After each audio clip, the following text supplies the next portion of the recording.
Obviously, a lot going on in the world of Mötley Crüe right now, with the band playing their first shows recently with John 5 filling in for Mick Mars, of course. So I figured it might be fun to do something different, something we haven't done on the channel yet, and rank all of Mötley's studio records before we move on from talking about the band for a while. The Crüe put out 9 studio albums in total, from Too Fast for Love in 1981 all the way up to 2008's Saints of Los Angeles. For this list, we won't be discussing any live albums or compilations, obviously. That would just get way too messy and unnecessary. So the handful of new songs that were on the Dirt soundtrack, Red, White, and Crüe, Supersonic and Demonic Relics, Greatest Hits, nothing like that. It is worth noting, though, that some of those compilations include some great songs, though, such as Bitter Pill and Enslaved from the Greatest Hits, Sick Love Song and If I Die Tomorrow on Red, White, and Crüe, etc. All right, here we go, though. All 9 of Mötley Crüe's studio albums ranked from number 9 to number 1. Let's do this.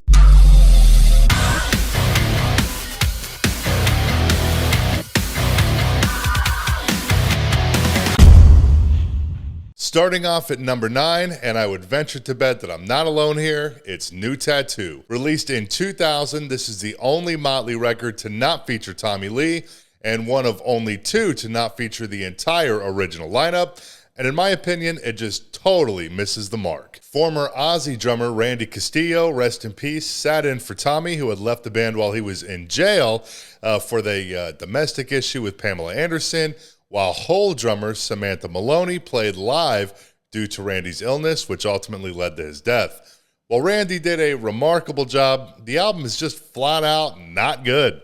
It does mark a bit of a return to form for the band following the industrial-laced Generation Swine, but on the 11 tracks on the album, there's only 2 that are worth listening to, in my opinion. The title track and Hell on High Heels, which I believe was the lead single from the album, and rightfully so.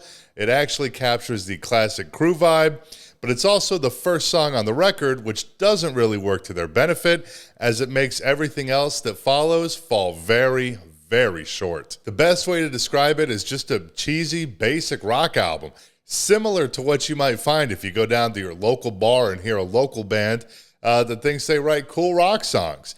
I think that some of the song titles can actually sum up the record best. Treat Me Like the Dog I Am, Drag Strip Superstar, First Band on the Moon, Porno Star, and lest we forget the game-changing, life-altering masterpiece cover of the Tube's 1975 track, White Punks on Dope. Enough of this, though. Let's move on. Coming in at number 8, the big return of Vince Neil with 1997's Generation Swine. While honestly nowhere near as bad as New Tattoo, it still doesn't hold a candle to Mötley in their peak. There's actually a decent number of tracks on here, including the lead single Afraid, the title track Let Us Pray, which John Corabi actually has a writing credit on, and Glitter. Talk shit, yes, I know, but I do like that song quite a bit. Generation Swine also features the only 2 Mötley songs during Vince's time with the band to not feature him on vocals, with Nikki Sixx handling vocals on Rocket Ship and Tommy Lee on Brandon. Not overly great tracks by any means, but definitely worth a listen to hear something a little bit different. The highlight of Generation Swine for me, though, is the reworked version of Shout at the Devil, which in my opinion is far superior to the original. Obviously, nothing wrong whatsoever with the original. It's a classic track, but Shout at the Devil 97 is quite a bit sped up, features an alternate intro, and it just sort of beefs up the song. Sort of like a Shout at the Devil hyper remix. Great tune. I also want to mention that if it's your kind of thing, there's a fantastic Swine-era Crüe interview on the Howard Stern Show that's absolutely hilarious, and they perform Afraid live. Definitely worth checking out if that's your thing. I'm sure I'll get some shit for this, but at number 7 for me, it's Girls, Girls, Girls. I should note, though, that at this point in the list, none of the albums are bad by any stretch of the imagination. Nothing but straight opinion here. Released on my birthday, May 15th, 1987, though about a decade before I was born almost. Girls is by no means bad whatsoever, just not their best work in my opinion. I think about half of the record is excellent. The opening 2 songs, Wild Side and obviously Girls, and then All in the Name of and You're All I Need are the best cuts of the album. Nona is cool, but it's really just an instrumental interlude. Doesn't really feel like it fits that well.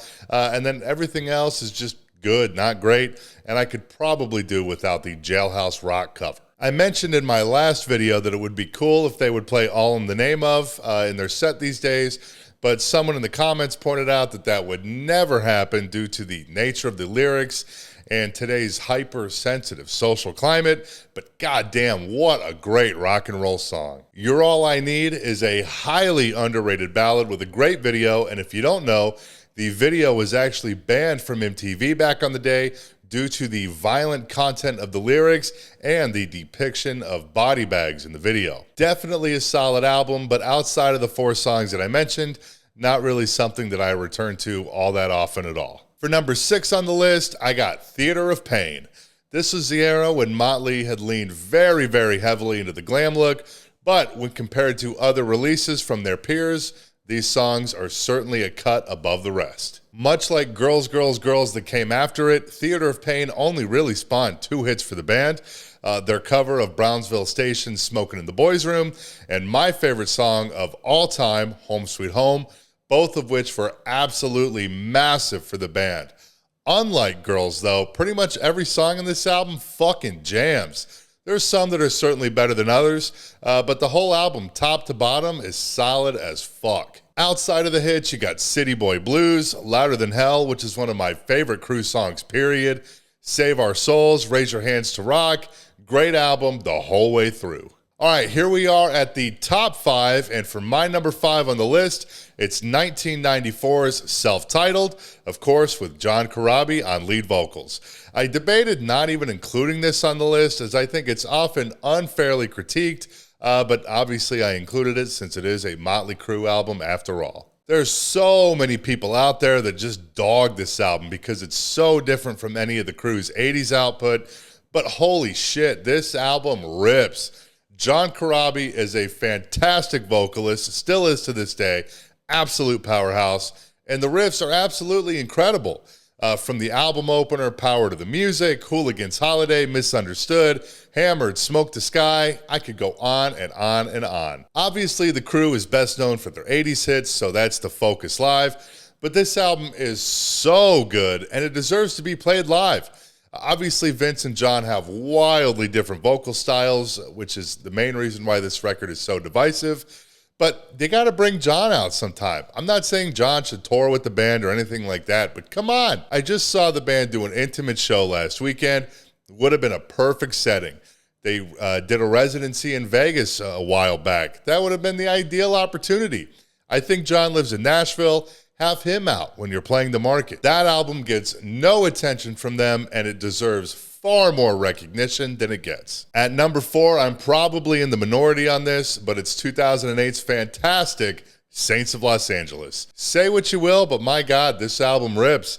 I think that in my head, what makes it so good is that it sounds kind of modern, but they weren't trying to make Dr. Feelgood Part 2 or anything like that, but it does certainly stay true to their roots. A lot of other bands release albums long after their heyday is past, and they're just not that good, but not the case with this. The other thing is that with most legacy bands, their set lists contain nothing but the classics, but the title track here has been in Mötley's set list for quite a while now, and Motherfucker of the Year has been in and out throughout the years as well. The first half of the album is probably slightly stronger, but honestly, there's not really a bad song. Face Down in the Dirt, Down at the Whiskey, which is another one of my all-time favorite Crüe songs, The Animal in Me, White Trash Circus, phenomenal record. It's also worth noting that this album was released during the era of Nicky's obsession with soundtracks to his books, with the first 2 6 a.m. albums coming out around this time, The Heroin Diaries and This Is Gonna Hurt being soundtracks to their corresponding books, and Saints being the soundtrack to The Dirt before the movie,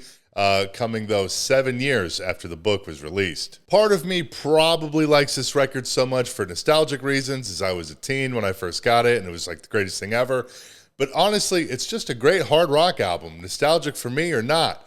Definitely worth your time. Believe it or not, my number 3 was actually tied with Saints, but I gave it the slight edge, mostly due to its massive impact, Dr. Feelgood. Obviously a phenomenal record beginning to end and their best selling. containing hits like Kickstart My Heart, Don't Go Away Mad, Just Go Away, Same Old Situation, obviously the title track. And those are the only songs from the record that are staples on the set list, but they could honestly add an extra few songs from this record that are highly underrated. Rattlesnake Shake is fantastic. Slice of Your Pie, Time for Change is a fantastic ballad. Really anything off of the record. I saw the band on Crüe Fest 2 in 2009 when they celebrated the album's 20th anniversary and played it in its entirety, and it was awesome. The intro to that show is still one of the coolest things I have ever seen in a production, and hearing those songs live was amazing. And obviously, except for the hits, it hasn't happened since and likely never will. I do also want to bring up production really quick. I first saw the Crüe back in 2008 on the first Crüe Fest, and from then up until the final tour that wrapped New Year's Eve 2015, their production was absolutely fantastic. But with their comeback last year on the stadium tour, I found their production to be pretty weak, honestly. And it's not just them either. A ton of bands, it seems like, have stopped using any pyro, more basic stage designs.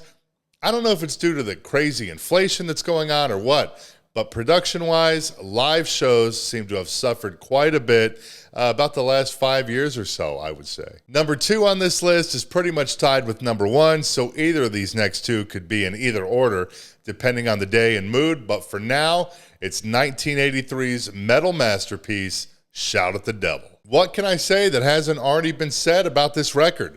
It's pretty much a perfect album from beginning to end, not a single dull moment. Much like a ton of other Mötley songs outside of the title track and Looks to Kill, nothing else is ever included in their live show, and it needs to be. If I'm being honest, Looks is probably my least favorite song on the album, especially when compared to stuff like Bastard, Red Hot, 10 Seconds to Love. Danger is criminally underrated. Even the instrumental interlude, God Bless the Children of the Beast, it works perfectly here and far better than Nona on Girls, Girls, Girls. I know a lot of people who are only into heavier stuff, and even they love this record, and that should tell you everything that you need to know. Heavy, heavy rotation on my playlist. To top this list off, at number 1, it's Mötley's first ever album, Too Fast for Love. Much like Shout, every single song is fantastic, but I think it deserves an ever so slight edge just due to the sheer raw nature. Very garage sounding, full of attitude, a fantastic record all around. Take Me to the Top, On with the Show, Starry Eyes, Piece of Your Action, a perfect album. Unfortunately, I haven't ever been able to get my hands on the self-released Leather Records version of it, but just recently I did find Music to Crash Your Car 2 Volume 1, so obviously I picked it up, and I paid up for it too. It was like $70 or something. But it actually has the Leather Records version on one of the discs, and there's certainly some notable changes on it to some of the songs, so it's definitely worth your time if you are somehow lucky enough to come across the album on vinyl, or pick up the Music to Crash Your Car 2 box set. All right, though, I gotta run. My fiance is waiting to go down and taste some of my sticky sweet, so I gotta go. But thanks so much for watching. Let me know your ranking of all of the Mötley albums. Feel free to subscribe if you want to see more, and I will see you next time.